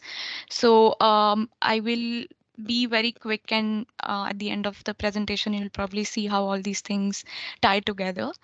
So just to start with some introduction, I work as a climate finance analyst at Climate Policy Initiative. We are a non-profit organization headquartered in San Francisco with offices in UK, Brazil, India, and Indonesia. And we basically help governments, businesses, and financial institutions to come together to drive economic growth, but also address climate change, so that both development and so that we've always seen that climate change and development kind of become like these two sides of the coins, but it's there's enough evidence now that they can go hand in hand, and so we want to drive focus on financing the climate transition. I'm going to talk about the Global Innovation Lab of Climate Finance that CPI is the secretariat for. But before that, I want to drive attention to the problem here. So why are we talking about innovation, and why are we talking about scaling up and transforming climate investments? So through our work so far, we have seen that the need for investment is massive. There is a massive investment gap. We know that annually around $600 million are flowing to climate change related sectors, and the need is actually in the order of around 4.5 trillions. So basically we need 600% more annual climate finance going towards climate mitigation and adaptation. So it is very clear that business as usual is not going to cut it. We need to be very innovative and creative in the way the entire financial system, if I may say so, is structured, and um, the way we are currently conducting our business is not going to help us meet this gap. So what do? We know that the traditional way of doing things, just the traditional actors such as governments, infrastructure investors, the way they have been doing financial modeling or financial structuring, that's not helping. So it is critical to channelize the scarce public resources we have to mobilize private investments at scale, and that is why the innovative financial solutions are coming in the picture. So uh, we at CPI basically founded the Global Innovation Lab for Climate Finance in 2014, which is a global public and private sector initiative that aims to drive billions of dollars of private investment into climate change mitigation and adaptation, especially in developing countries. So the lab has been supporting that for the past 8 years. The lab is funded by the UK government, US government, and German government. And basically, we bring together over 70 institutions to address the sustainable investment gap through innovation. So we have various development banks across the globe, from developing and developed countries. We have philanthropies, we have private financial institutions, we have research institutions, we have consultancies, all of these different organizations coming together and putting their expertise to basically uh, innovate in the way um, we can finance climate mitigation and adaptation projects. So the lab basically has had more than 55 instruments so far. And like I said, we have more than 300 experts. We work across different sectors and different geographies. I'm very mindful of time, so I'm going to get to the main content that I want to talk about, and that is how do we do this. So basically we have a call for proposal every year where we call for innovative ideas from developing mainly from developing economies, and we analyze them on 4 major criteria, which is basically, is the does the idea have transformational potential?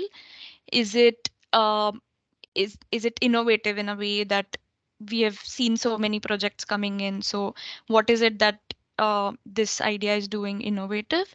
What is the actionability? What is the financial sustainability? And what is the catalytic potential? And by catalytic potential, we mean that we expect that these, whenever these ideas get funded through philanthropic or concessional capital, they should be able to raise at least 10 times more money through private capital. So these are some of the criterias that we look at. And then the lab provides ongoing support to access funding for piloting and implementation stages.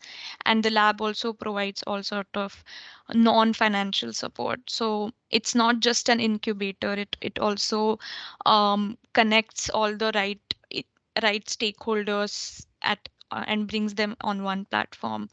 So that is how we have been doing this for past 8 years. And as I showed that we have been able to raise more than $3.2 billion in the past 8 years for this, and the leverage ratio is around 1:6. So based on the investments that we got through the lab, we have been able to raise more than six times more investments through private institutions. So I just want to end through like a quick example that I worked on, which is the Global Mangrove Trust. This is basically an idea that we worked for Indian and India and Indonesia government. So it is basically a platform that brings together issues around mangrove conservation. So let me first tell you the problem here. So we all know that mangroves are one of the largest sources of carbon sequestration on Earth. Like, but the way it has been happening so far is that the communities around coastal areas, they are the ones who take care of community forest projects such as mangroves, and it has been really hard to scale up mangrove conservation in the past few years. So what this idea does is that it again brings all the different stakeholders. Like we had Rita saying that coordination and bringing different stakeholders together is really important. So this idea basically uses technology to do that. So if you are a person sitting in the US or the UK and you want to send money for mangrove forestation in India or Indonesia, and you want to help these community forest projects, right now there is no platform for doing this. So what this platform is doing is that they have built a blockchain technology it is coupled with satellite imagery, so that the retail investors can see real-time impact of their investments, and also there is complete transparency and accountability of where the money is going. So through this kind of innovation, they have been they have had they plan to have massive impact. Basically, uh, they are reaching over $4.5 million of capital and $38 million in over 3 years. And in terms of social and environmental impact, they plan to have about 8.2 million tons of carbon dioxide sequestered, which is equivalent of about 100,000 cars going off the roads. So these are some of the innovative examples that we work with. And since in the past 8 years, we have worked with more than 55 instruments such as these, and raised more than $3.2 billion to do that. So there is a lot of work to be done yet. This is just the start, but there are ways that we can definitely bring innovation to the table for climate investments. Yeah, I'm going to stop there and see if you have any questions. Thank you very much. Let's give a big round of applause to Rajashri. And I really hope you don't mind we having a little bit of more time, maybe 5 minutes or 8 minutes, because we have an outstanding panel of speakers. it's a shame if we leave them without a question each. So let me start with Rajashree with the reverse order as Martin did. And Rajashree, because we have got some questions online. So in your experience, what is the biggest challenge in scaling up climate investments? Right. Thank you, Muthu. Yeah, that's a very good question. And I think I would like to echo all the speakers before me that coordination and bringing the right stakeholders to the table is really the key. And there is basically, if you want to read up more about how financial innovation is helping in this, is basically through blending finance. So again, through basically bringing different types of stakeholders, different types of investors together, because the conventional rate of returns are not there for certain types of climate mitigation and adaptation projects. Say renewable energy has reached there right now, solar, wind, but there are a lot of other sectors like nature-based solutions or ecosystem services where we're not seeing the same kind of returns yet. So it's hard to get private investors into these projects. But if we do blending, and if we kind of bring impact investors and commercial investors in on the same platform, and see if we can figure out a way to meet everyone's expectations. I think there are some good examples of that happening, and it has been I've been grateful to be a part of that journey, and we are seeing that happening. So I think scaling investment is possible if we have the right stakeholders in the room. Yeah. Thank you very much, Rajashree, because as an expert in co-creation, I'm kind of getting these light bulb moments, how we can bring different investors together. I mean, these are really great themes for us to research on.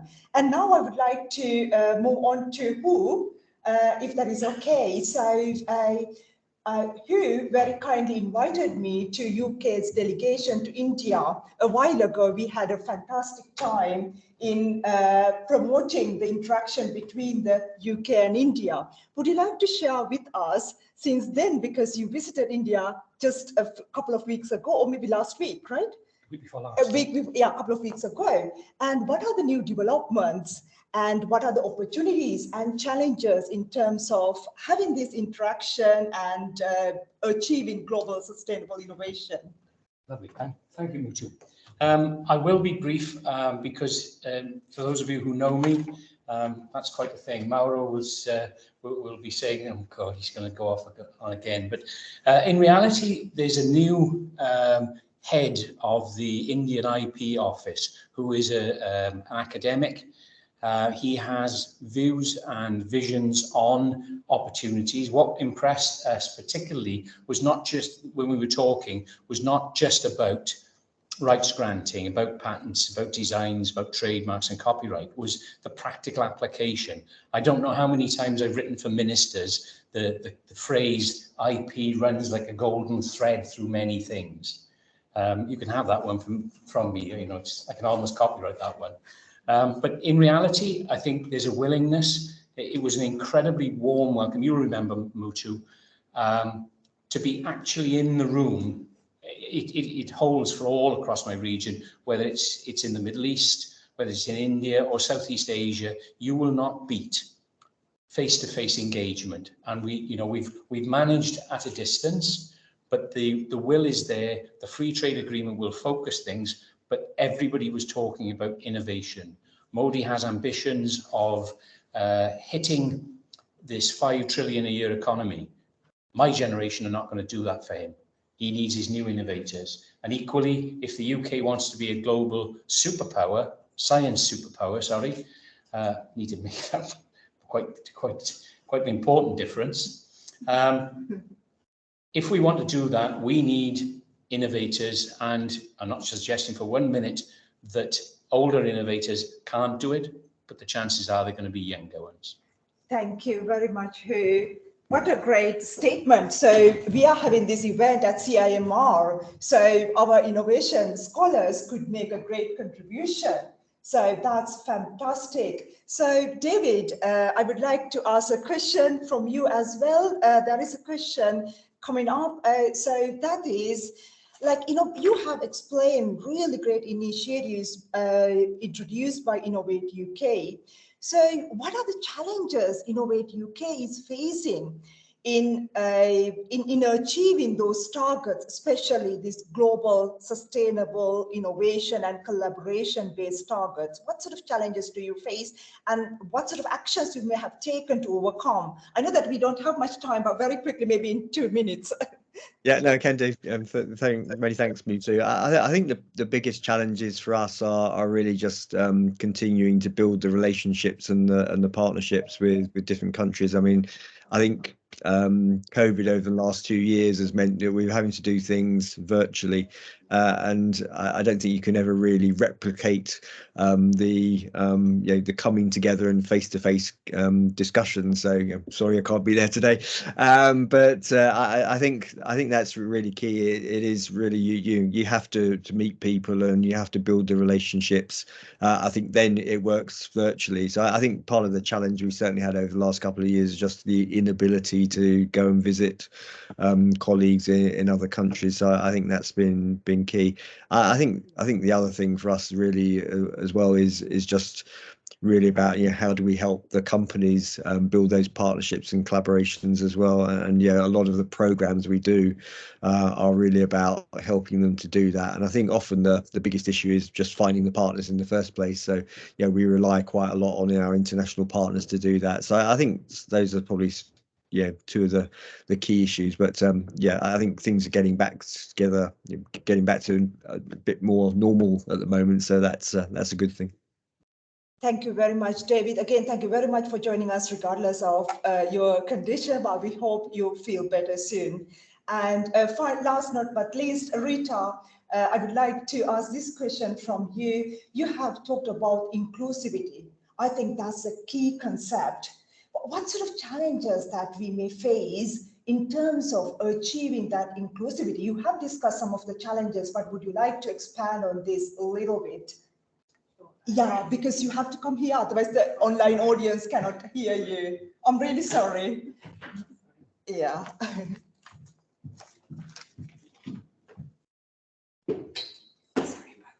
Sorry.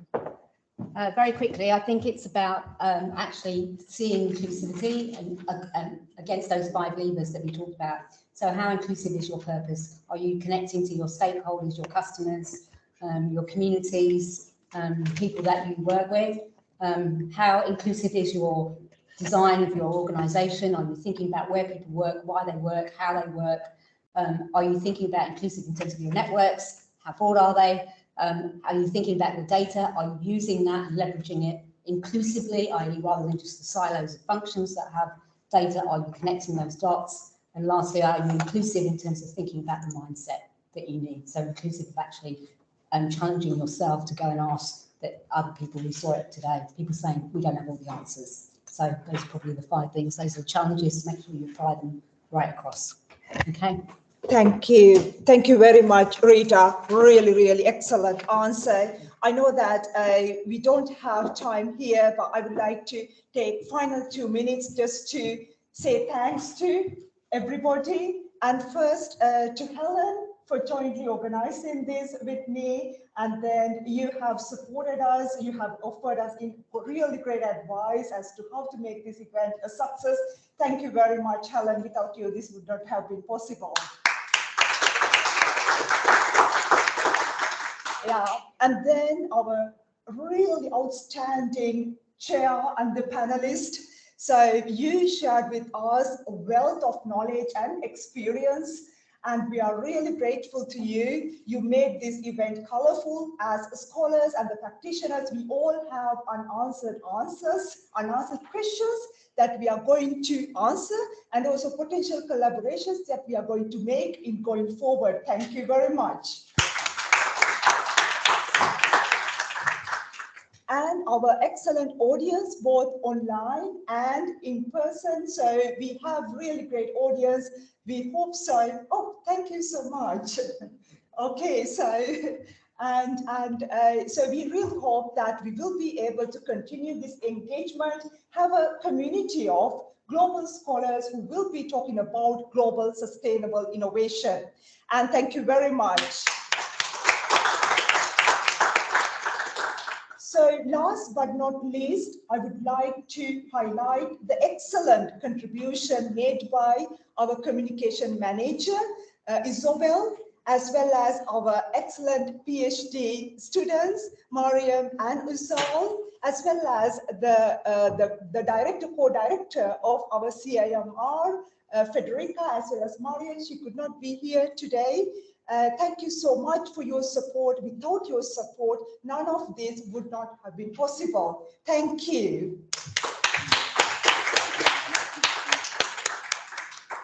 Okay, so I wish everyone in the room as well as online a very nice evening. Also, for those who are in the UK, have a great Jubilee weekend. So let's keep in touch. Let's try to make the world a better place. Thank you.